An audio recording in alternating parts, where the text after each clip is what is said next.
느헤미야서 8장 1절에서 12절. 좀 긴 말씀이니까 우리 한 절씩 교독하겠습니다. 이스라엘 자손이 자기들의 성읍에 거주하였더니 7째 달에 이르러 모든 백성이 일제히 수문 앞 광장에 모여 학사 에스라에게 여호와께서 이스라엘에게 명령하신 모세 율법책을 가져오기를 청하매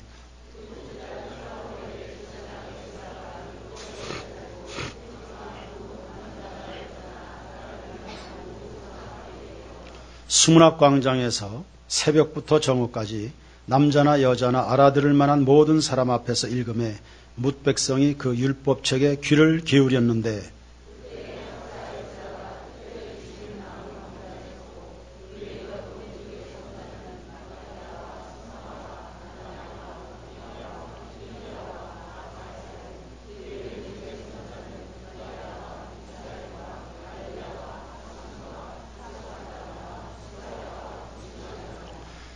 에스라가 모든 백성 위에 서서 그들 목전에 책을 펴니 책을 펼 때에 모든 백성이 일어서니라.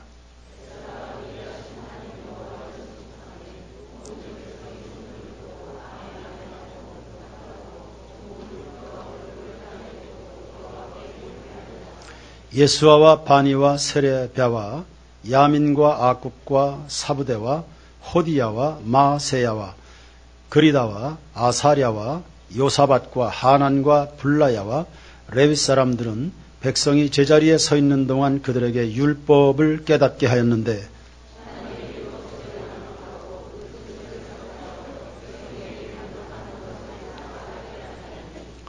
백성이 율법의 말씀을 듣고 다 우는지라.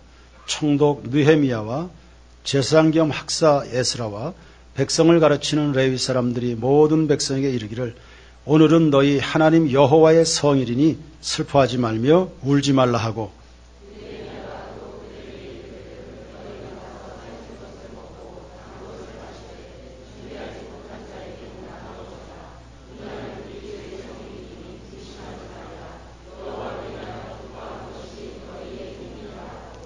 레위 사람들도 모든 백성을 정숙하게 하여 이르기를 오늘은 성일이니 마땅히 조용하고 근심하지 말라 하니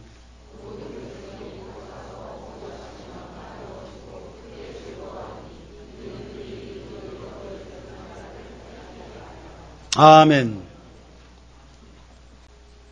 오늘은 느헤미야 8장입니다. 주제는 부흥이에요. 부흥이라고 하는 것은 각 사람의 내면에 각성이 일어나면서 사회 전체에 지대한 영향을 미칩니다.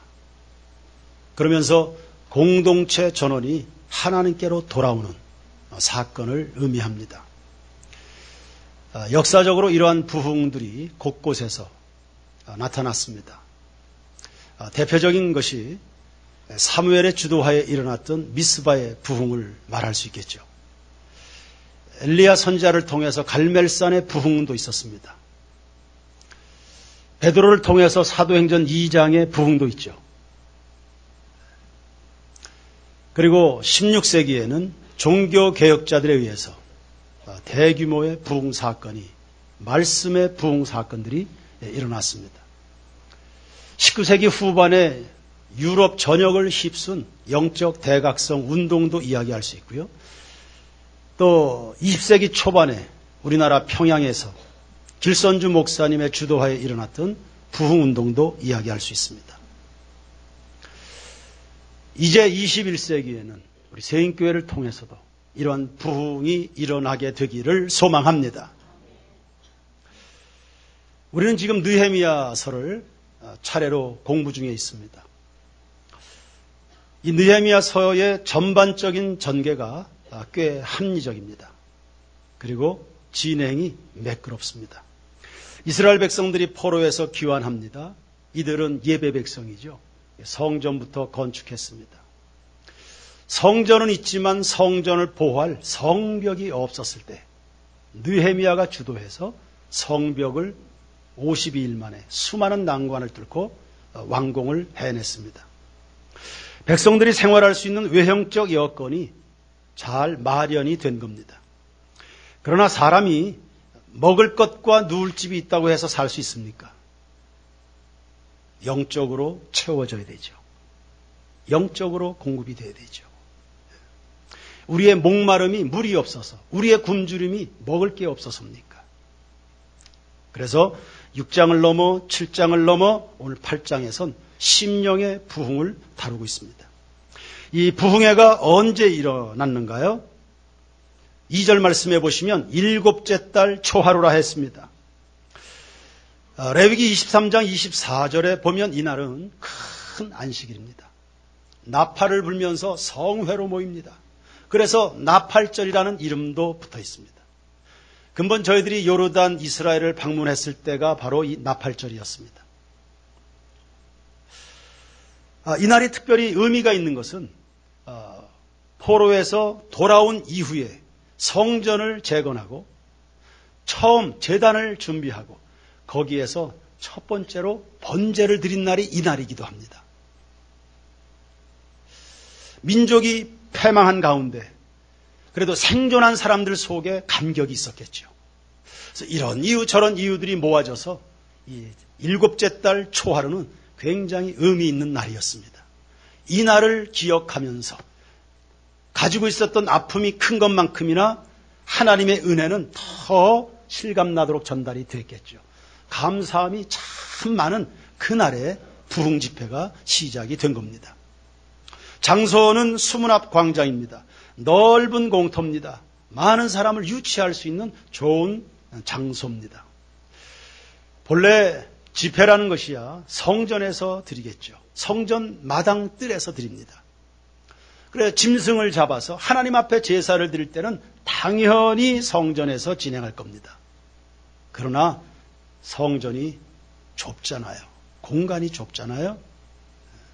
그래서 더 많은 사람들이 모일 수 있는, 그리고 일반적인 집회는 다른 곳에서도 얼마든지 허용이 됐기 때문에 수문 앞 공터에서 이 집회가 진행이 된 겁니다.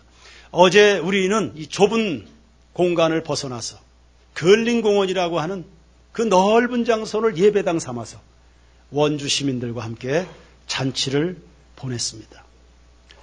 여러분 수고 많이 하셨습니다. 누가 모였을까요? 1절에 보시면 모든 백성이라 했습니다. 모여서는 에스라에게 율법 낭독해 줄 것을 요청했습니다. 아니 성경책 읽고 싶으면 자신이 읽으면 되지 뭐 율법을 읽어달라고 요청을 하는가. 이때는요 종이가 없는 시대입니다. 요즘 같으면 이야기가 달라지지만 종이가 없습니다. 종이가 없다는 말은 성경책을 제작할 수 있는 상황이 못 됐다는 뜻입니다.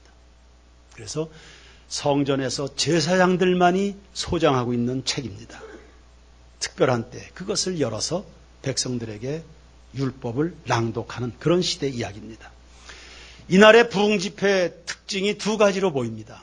첫째는 자발성입니다. 이들은 자진해서 모였고요. 자진해서 율법을 듣기를 사모한 거예요. 우리에게 은혜 주세요. 하나님의 마음을 전해주세요. 우리 은혜 받고 싶습니다. 자진성, 자발성이 이들에게 있었습니다. 어느 누구도 거기에 모이라고 강요받은 적이 없습니다. 오늘 저녁부터 부흥 집회하니까 다 참석하세요. 단체 문자 이런 거 보낸 거 아니에요. 그냥 본인들이 갈급해서요. 집도 있고 성벽도 있고 성전도 있지만 우리의 속사람 진정한 의미의 성전이 되는 우리 영혼이 은혜 받아야 되겠다. 우리에게 집회를 열어주세요. 이런 요청을 한 겁니다. 참 은혜로운 분위기가 조성이 된 거죠. 또 하나의 특징은 단합성입니다. 모든 백성이 모였다고 그러네요. 모든 백성. 그래서 이 느헤미야 8장에 보면 백성, 모든 백성이라는 단어가 14번이나 나옵니다. 자발적이고도 단합된 힘을 가지고 있죠. 어제 여러분들이 걸링공원에서 보여준 그 자발성, 그 단합성, 바로 그겁니다. 이들은 하나님 앞에서 은혜 받고 주님의 뜻을 묵상하고 발전과 성장 성숙을 위해서 자원함으로 단합된 힘으로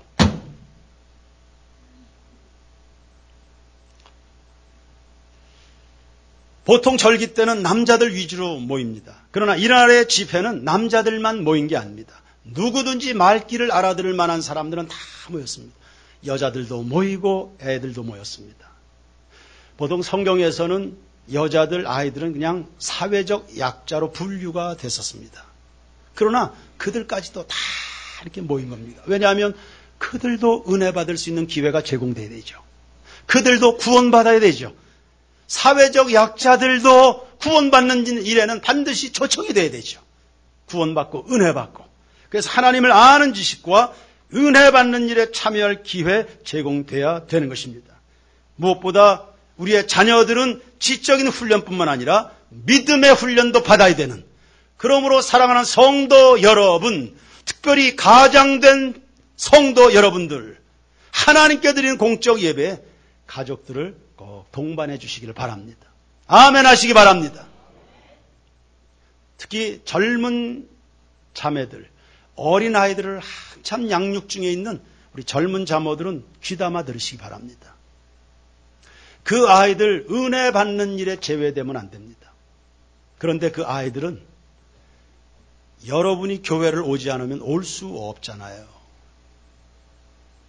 저도 아이들 다 양육해 봤지만 어린아이들 시간 건사해서 예배에 참석하는 것 힘듭니다. 그렇게 해서 주저앉는 경우들이 있는데 그렇게 하지 마시고요. 그 아이들 은혜 받아야 되거든요. 저도 어른들 부흥 집회 참석해서 성령의 불을 받은 사람입니다. 여러분이 와야 아이들이 오잖아요. 여러분이 와야 아이들이 올 거 아닙니까? 이런 자리 소홀히 생각하지 마시고요. 보니까 말귀를 알아들 수 있는 아이들 다 동원이 돼서 시간에 하나님이 꼭 필요한 말씀을 제각각 다 주십니다. 지난 주일이었나요? 2주 전에는 2부 예배 때 마라나타를 하는 중등부 1학년 학생이었습니다. 오늘 목사님의 설교가 최고였다고. 중등부 1학년 아이가. 아마 그 아이가 개인적으로 삶에 어떤 답답한 문제가 있었던 것 같아요. 그날의 설교를 통해서 그 부분을 하나님이 뚫어주신 거죠.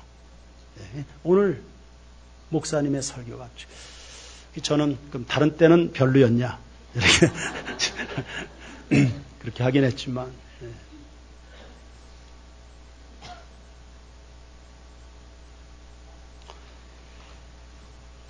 부흥에는 강사가 있게 마련입니다. 주강사는 에스라였습니다. 제사장이자 율법의 전문가입니다. 본문에는 학사라고 되어 있습니다. 서기관입니다. 율법을 필사하는 사람입니다. 이 에스라는 느헤미야보다 13년 빨리 유대로 귀환했습니다. 돌아오면서 마음에 꿈이 있었습니다. 에스라 7장 10절을 보면 에스라에 대한 정보 하나를 얻을 수 있습니다. 거기에 보면 에스라가 유대로 귀환하면서 세 가지 중요한 결심을 하게 됩니다. 내가 부지런히 율법을 연구하고 그것을 지키고 지킬 뿐만 아니라 이스라엘에게 가르쳐야 되겠다. 가르쳐야 되겠다. 아주 마음에 큰 열정을 가지고 돌아온 사람입니다. 민족의 실패가 말씀의 부재에서 왔다는 사실을 절감한 것입니다. 그래서 내가 제사장이자 내가 율법의 전문가가 아니냐.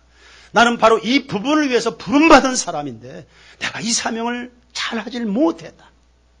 이 부분을 소홀히 해서 이 민족이 이 고생을 했다. 내가 돌아가면 이 부분 다시 가르칠 것이고 나는 지키는 것뿐만 아니라 내가 공부하고 실력을 준비하는 이런 사람이 되어야 되겠다. 그래서 민족을 국가를 말씀 위에 다시 한번 올려놓으리라. 거룩한 사명 속에 돌아온 겁니다. 하나님 그 마음 다 받으셨죠. 그러기를 무려 13년을 기다렸습니다. 하나님의 기회를 민족의 부흥을 위해서 말씀으로 수종될 수 있는 기회를 무려 13년이나 기다린 겁니다. 그러다가 느헤미야의 때가 온 거죠. 느헤미야는 행정가입니다. 전문적인 행정가입니다. 말씀은 잘 모를 수 있어요. 열정은 있지만 그러나 자기가 할 수 없지만 에스라는 말씀의 전문가라. 말씀의 학식을 에스라를 통해서 활용해서 민족의 공허한 심령들을 채워주는 아름다운 동역을 이루게 된 것입니다. 할렐루야! 여러분 준비하고 실력을 쌓고 하나님 앞에 사명을 드리고 열정을 드리면 반드시 여러분에게 기회가 온다는 사실 기억하시기를 바랍니다. 백성들이 일제히 에스라를 찾아왔습니다. 우리에게 말씀을 주세요. 은혜를 주세요. 여러분, 백성들이 누구를 찾아왔다고요? 큰 소리로 누굴 찾아왔어요? 에스라를 찾아왔습니다. 여러분, 이 땅에 영적으로 필요가 있는 사람들은 어느 교회를 찾아올까요? 세상이 필요로 하는 사람 되시기 바랍니다. 사람들이 다 아는 겁니다. 이스라엘에 제사장들 많고요. 율법의 전문가들이 많습니다. 다 에스라를 찾아오는 겁니다. 13년을 함께 생활을 해와 보니까 그가 가지고 있는 율법의 유능함, 그 실력, 그 마음의 순수한 열정, 국가를 향한 그 소명의식 다 알아보는 겁니다.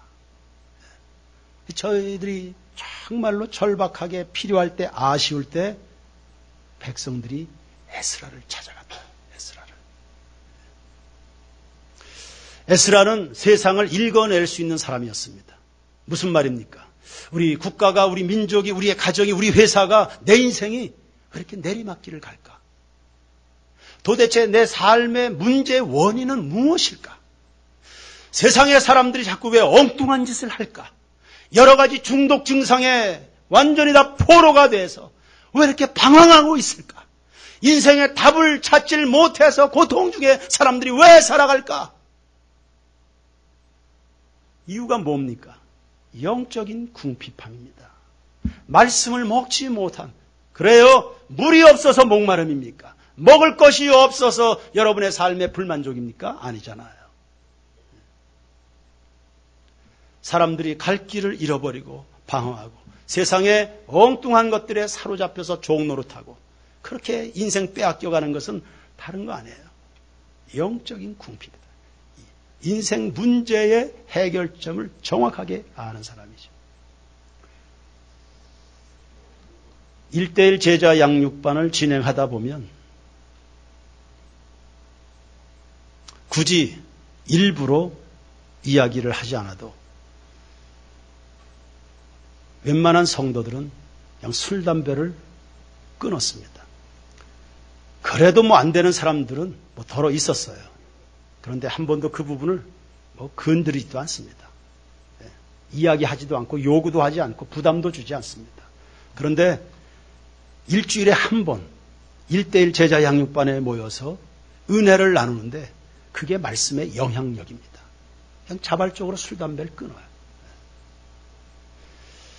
사람이 너 그만둬라, 하지 말아라, 이렇게 해서 그게 되는 게 아니라 영적으로 주님의 능력, 은혜, 그의 영광이 임하게 되면, 주님으로 꽉 체험을 받게 되면 썩어진 것, 더러운 것들, 썩은 동아줄 이런 것들은 다 물러가게 돼 있는 것입니다.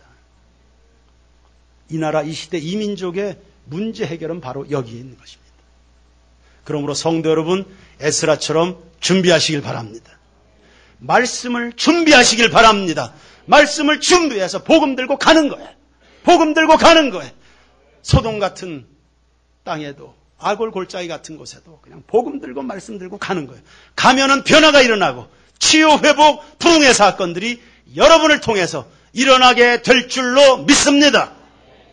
준비하시라. 하나님은 준비된 자를 쓰시는 거거든요. 우리 세인교회 유초소년부에 찬양대 아이들이 있습니다. 그리고 찬양팀이 또 있죠.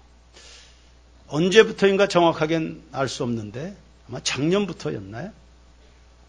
아이들이 이제 체계적으로 예배 훈련을 받기 시작했습니다. 예배를 배우고 하나님 앞에 예배 태도를 배우고 찬양과 강단에 서는 매너들을 공부해가면서요. 실력도 준비하고 차근차근히 준비를 해갔습니다. 그만큼 준비하니까요. 하나님이 그 아이들을 쓰세요. 그 첫 번째 결과물이 제가 봤을 때는 근본 여름 성경 학교였다고 생각합니다. 여름 성경 학교 때가 되면 개회 예배 정도는 이제 제가 설교를 하곤 했습니다. 근본 성경 학교 때 가서 설교를 해보니 애들의 예배가 완전히 달라졌어요. 그 훈련을 전체가 받은 게 아니고 극히 일부분의 아이들이 그 훈련을 받았습니다. 초등학교 1학년에서부터 아마 6학년까지 있었겠죠. 그 훈련을 이렇게 받았어요. 애들 예배 태도가 완전히 바뀌었습니다.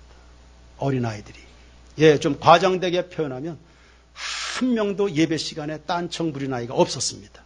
아이들이 아멘 아멘 하면서 설교를 빨아들이는 것을 봤습니다. 그만큼 준비가 되니까 또 하나님이 이 아이들을 또 쓰세요. 첫 번째 결과물이 성경학교, 좋은 평가가 있었죠. 성경학교. 또 아이들이 그만큼 준비되니까 이제는 아이들이요 일주일에 한 번씩 롯데시네마 앞에 중앙시장에 가서 거리 찬양 노방 전도를 합니다. 전도하는 것 쑥스럽고 함께하는 것 어색해했던 아이들이 하나하나씩 늘어서 20여 명으로 늘어났습니다. 그만큼 아이들이 준비되니까 지난 주일에는 서울의 어느 교회 가서 주일 예배를 섬기고 왔습니다. 그 찬양팀 아이들이. 할렐루야. 거기서 끝나는 게 아닙니다.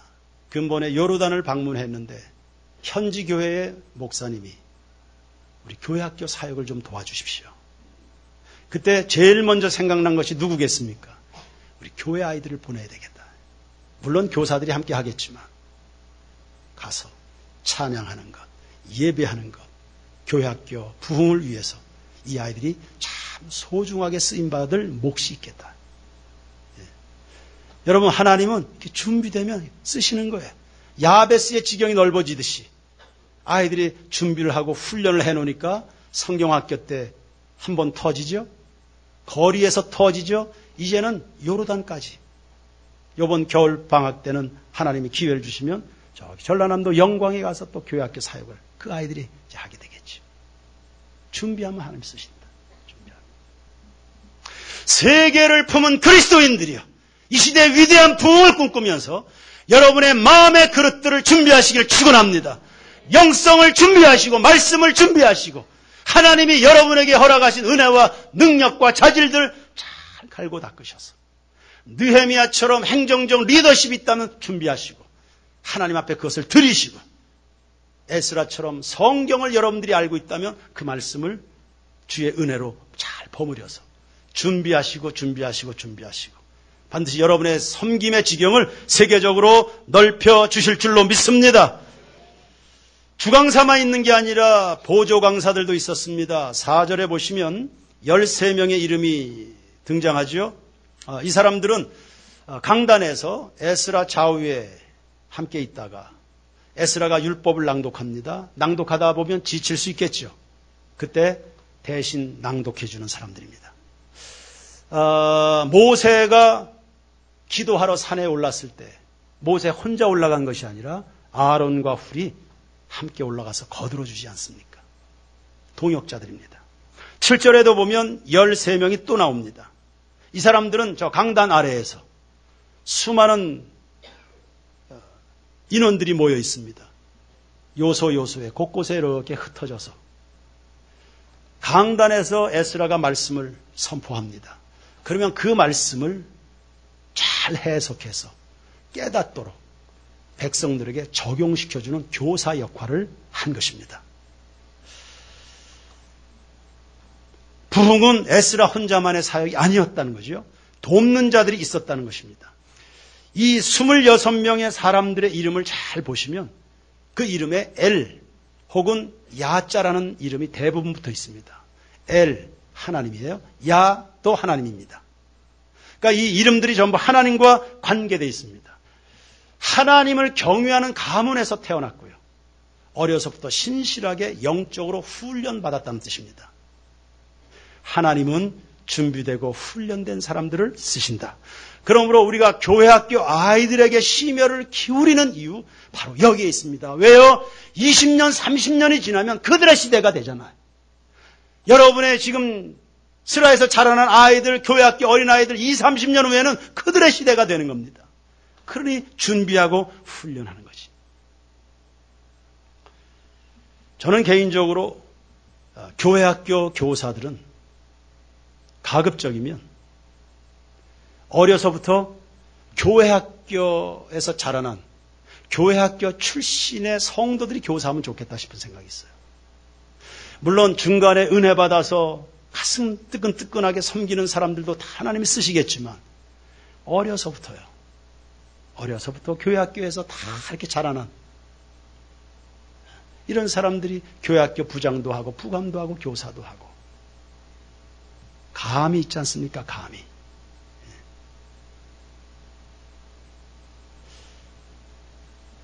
이 자리에 교회학교 출신들이 있다면 마음속으로 손을 드시기 바랍니다. 2018년엔 제가 교회학교 교사하겠습니다. 여러분들의 손길이 필요합니다. 교회학교 때 다 주님을 경험한 그 역사적 유산들이 있잖아요. 그거 하나님이 다 받으실 텐데.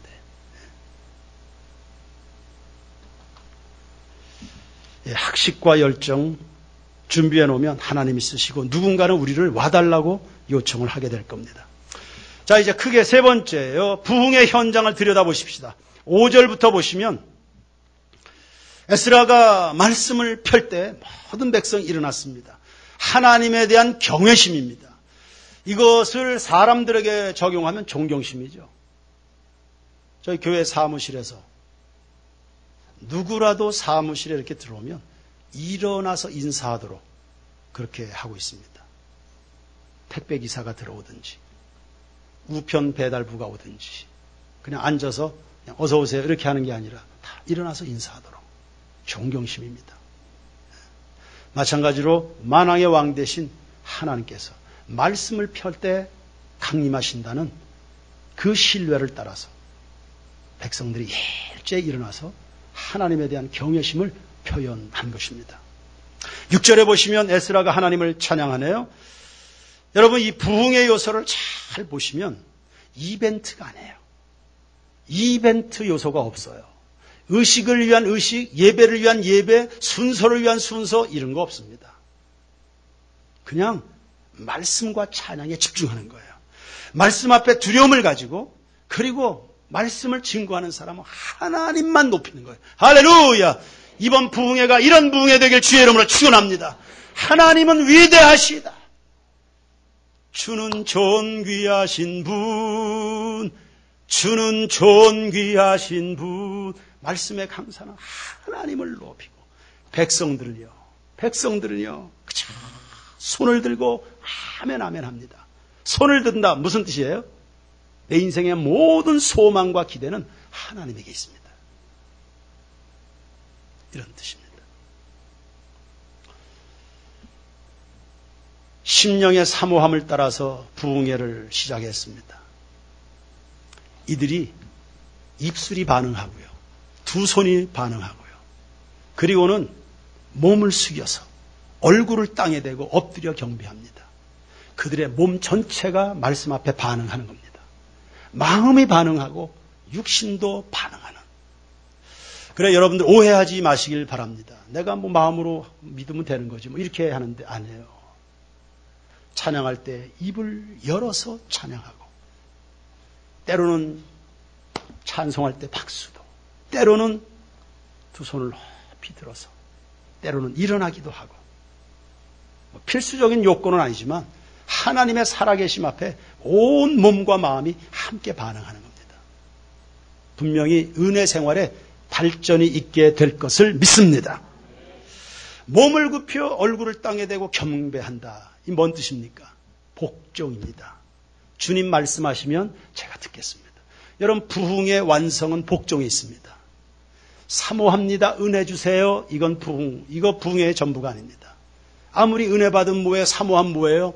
하나님 말씀 주실 때 순종하지 않는데 순종하지 않으면 아무런 변화 일어나지 않거든요. 주님 말씀하십시오. 종들이 들을 겁니다. 이 자세로 나아가는 거예요.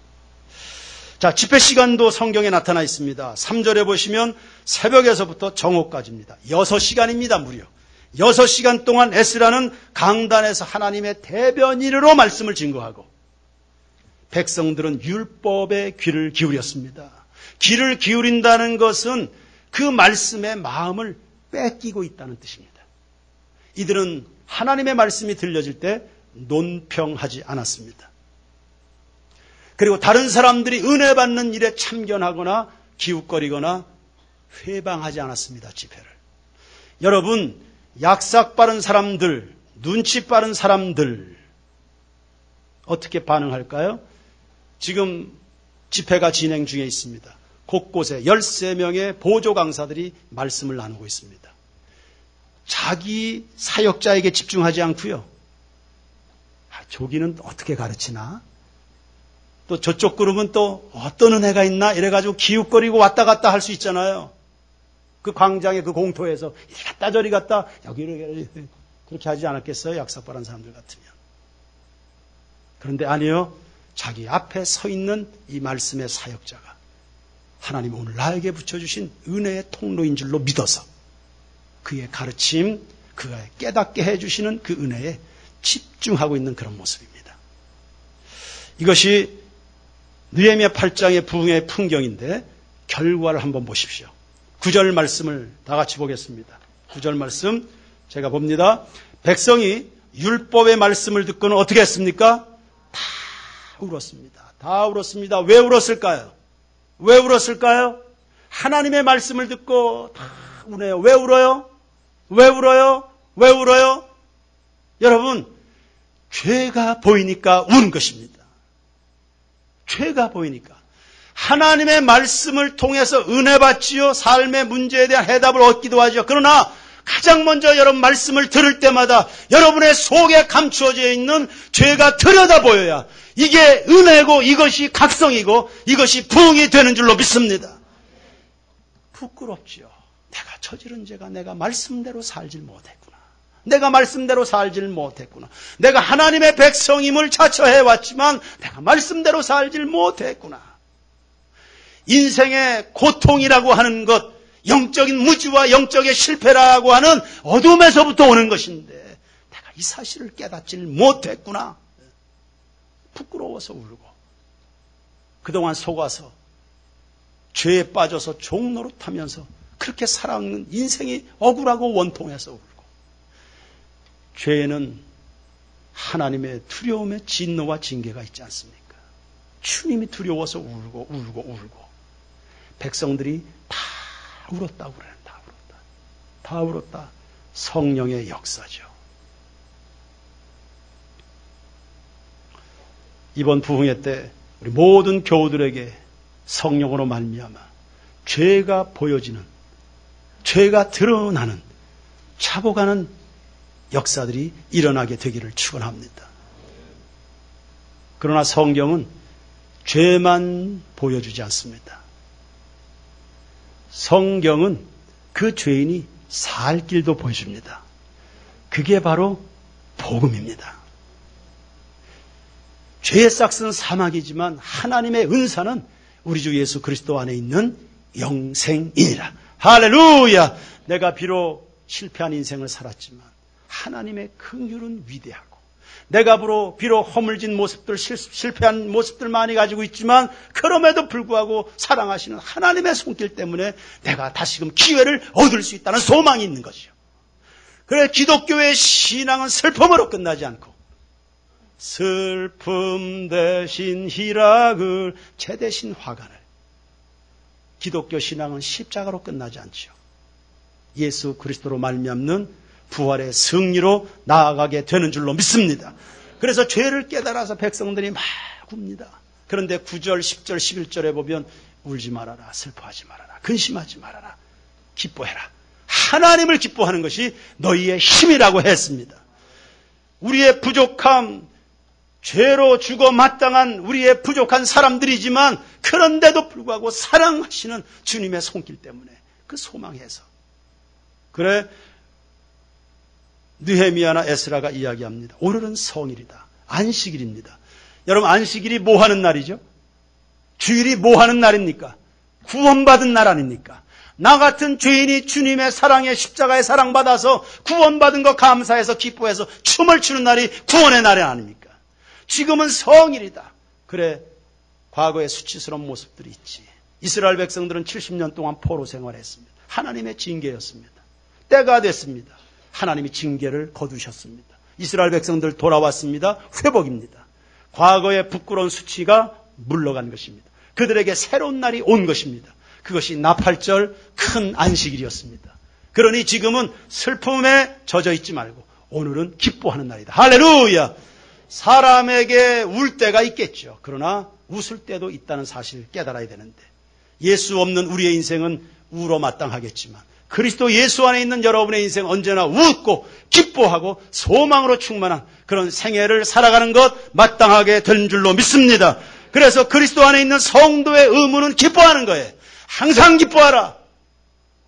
쉬지 말고 기뻐해라. 범사에 기뻐하라. 할렐루야. 주 안에서 기뻐하라고 말씀합니다. 하박국 선지자가 선포하잖아요. 비록 무화과 나무가 없고 논밭에 소출이 없고 외양간에 송아지가 없어도 나는 구원의 하나님을 인하여 기뻐하리로다. 할렐루야.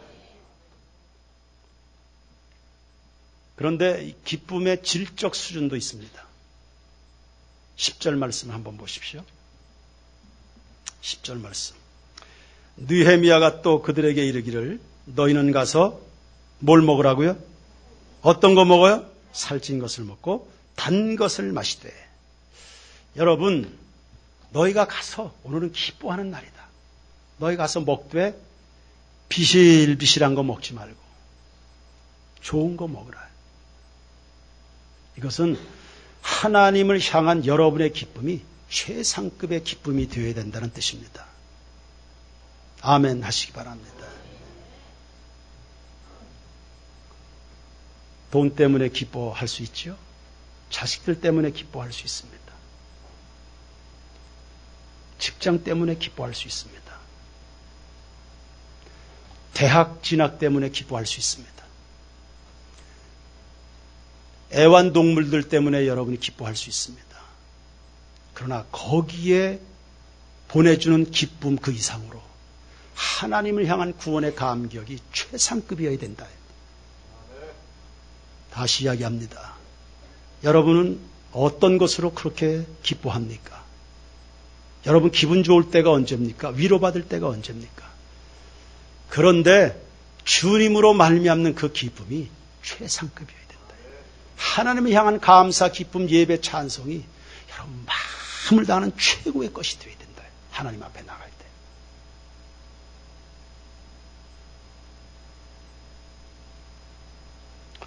하나님을 기뻐하는 게 힘이라고 했습니다.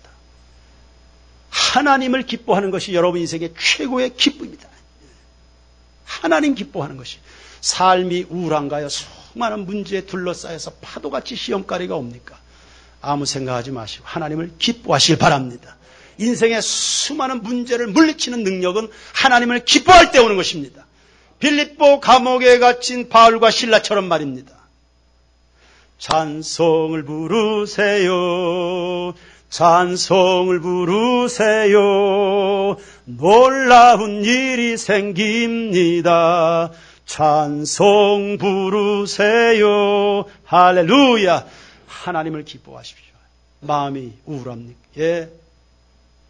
병원에 가셔서 마음이 우울하다고 해서 약 지어다 먹을 수 있습니다. 그러나 사람의 영혼을 화학적으로 조제된 약으로 어떻게 그 심령을 다룰 수 있습니까? 상식적으로 말입니다. 상식적으로. 하나님의 형상을 따라 지음받은 우리의 영혼의 문제가 화학적으로 제조된 약 몇 알로 그것이 어떻게 통제됩니까?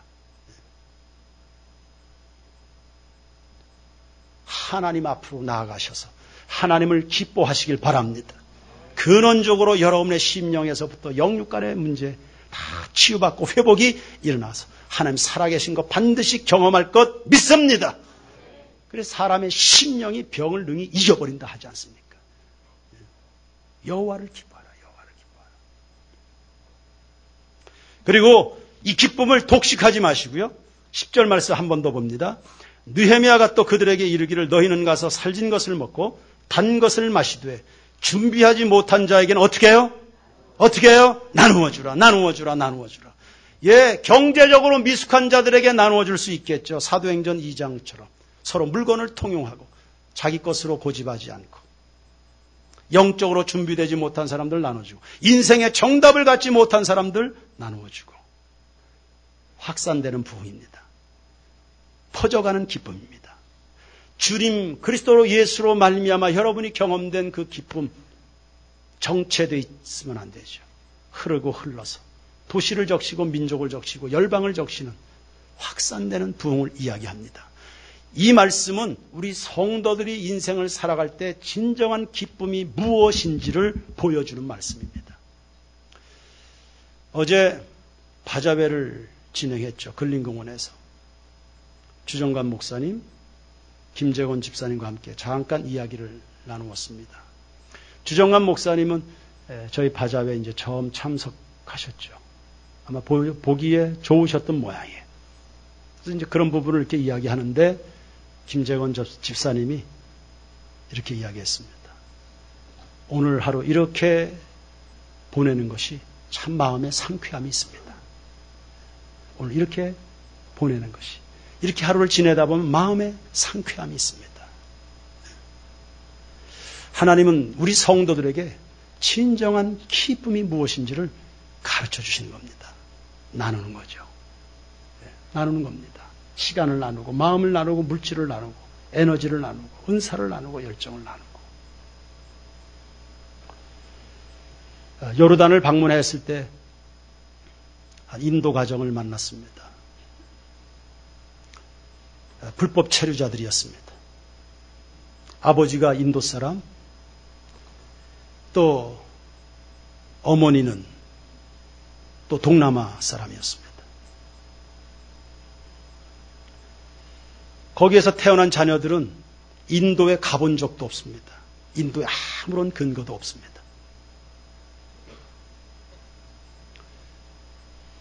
그 큰딸이 경찰에 발각이 돼가지고 2번이나 경고를 먹었습니다. 그때마다 많은 돈 들여서 풀려나오고 한 번만 더 발각이 되면 이제는 인도로 아무 연고도 없는 인도로 추방당해야 되는 이런 상황이었습니다.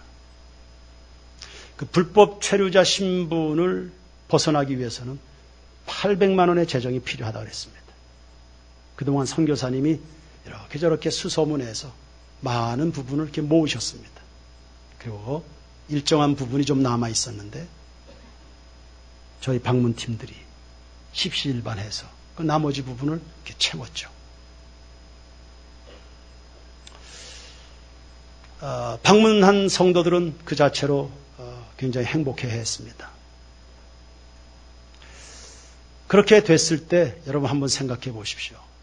우리 한국에서 후원하는 교회 성도들이 함께 방문해서 선교사님들이 그동안 관리해왔던 사람들입니다. 그들을 예수 믿도록 복음도 전하고 교회도 초청하고 뭐 그렇게 하지만 그것이 그렇게 쉬운 일은 아니죠. 그런데 한국에서 간 사람들이 또 우리가 복음을 전하고 축복하고 찬송하고 공연하고 그리고 물질적으로도 실제로 또 돕기도 하고 이렇게 됐을 때 선교사님이 현장에서 가지는 힘이 증가되게 됩니다. 그럼 현지 사람들이 선교사님을 더욱 신뢰하게 되겠죠. 더 의존하게 되죠. 그리고 선교사에 대한 그 신뢰, 의존도가 확장되게 됩니다. 그럼 선교사님은 사역하게 되는데 힘을 받는 거지. 우리의 방문 자체로 선교사님이 위로를 얻기도 하겠지만 저희들이 능력 없지만 하나님께서 그때그때 주시는 감동을 따라 행동하게 될 때, 그 영혼들을 섬기게 될 때, 그 선교지에 확산이 일어나는 겁니다. 하나님을 향한 신뢰에 대한 믿음의 마음들이 확산이 되는 겁니다. 나누어주는 기쁨이요, 섬기는 기쁨이요, 사랑하는 기쁨이요, 이런 기쁨들을 우리 온 교우들이 다 같이 누려서 진정한 부흥까지 올라가게 되기를 바랍니다. 12절을 읽고 이제 설교를 마칩니다. 다 같이 읽겠습니다. 시작. 모든 백성이 곧 가서 먹고 마시며 나누어 주고 크게 즐거워하니 이는 그들이 그 읽어 들려준 말을 밝히 함이라. 아멘. 12절 결론이 뭐예요? 모든 백성이 곧 가서 그랬습니다. 순종입니다. 하나님께서 알려주시는 대로 순종하는 우리 세인교회 성도들은 은혜 받는 일에도 자발적이고 단합되는 힘을 보이지만 사랑하는 성도 여러분 순종하는데도 최고의 전문가들이 되길 주의 이름으로 축원합니다. 그래요. 은혜 받으면 주님으로 배우면 그것이 반드시 삶의 현장에 순종으로 나타나야 되죠. 백성들은 시키는 대로 한 겁니다. 곧 가서 순종할 때 여러분의 삶에 기사와 표적이 일어나게 될 겁니다. 예, 정리하면 이스라엘 백성들은 성벽 건설 후에 민족 재건과 함께 믿음의 재건을 힘을 쓴 겁니다. 그리고 이 민족 재건의 핵심에 말씀이 있었습니다. 부흥의 출발점은 말씀에 대한 사모함이었습니다. 전하는 자는 오직 하나님만 높이고요. 듣는 사람들은 경외심으로 듣고 권위에 순복하는 겁니다. 그리고 깨닫는 은혜가 있었죠. 각성이 있었습니다. 눈물이 있었습니다. 사랑하는 성도 여러분, 하나님의 은혜로 말미암아 우리 성도들에게 그동안 잊혀졌던 하나님을 향한 통해자복의 눈물이 강같이 흘러넘치는 이번 부흥회가 되기를 축원합니다. 울 뿐만 아니라 주님의 은혜로 소망 삼아 여러분에게 잃어버렸던 기쁨도 회복이 되는 기쁨의 부흥도 있기를 축원합니다. 그리고 그 기쁨을 이웃과 나누는 겁니다. 확산되는 기쁨이죠. 어제 바자회 마칠 때쯤 한 젊은 부부가 그 검은 봉다리를 잔뜩 들고 돌아가고 있었습니다. 제가 인사하면서 오늘 쇼핑이 좋았냐 그랬더니 바자회 짱이에요. 바자회 짱이에요. 그리고 요번만 하는 거냐고. 아니요, 매년 이맘때쯤 합니다. 그랬더니 내년에 또 봐요 이러면서 가더라고요.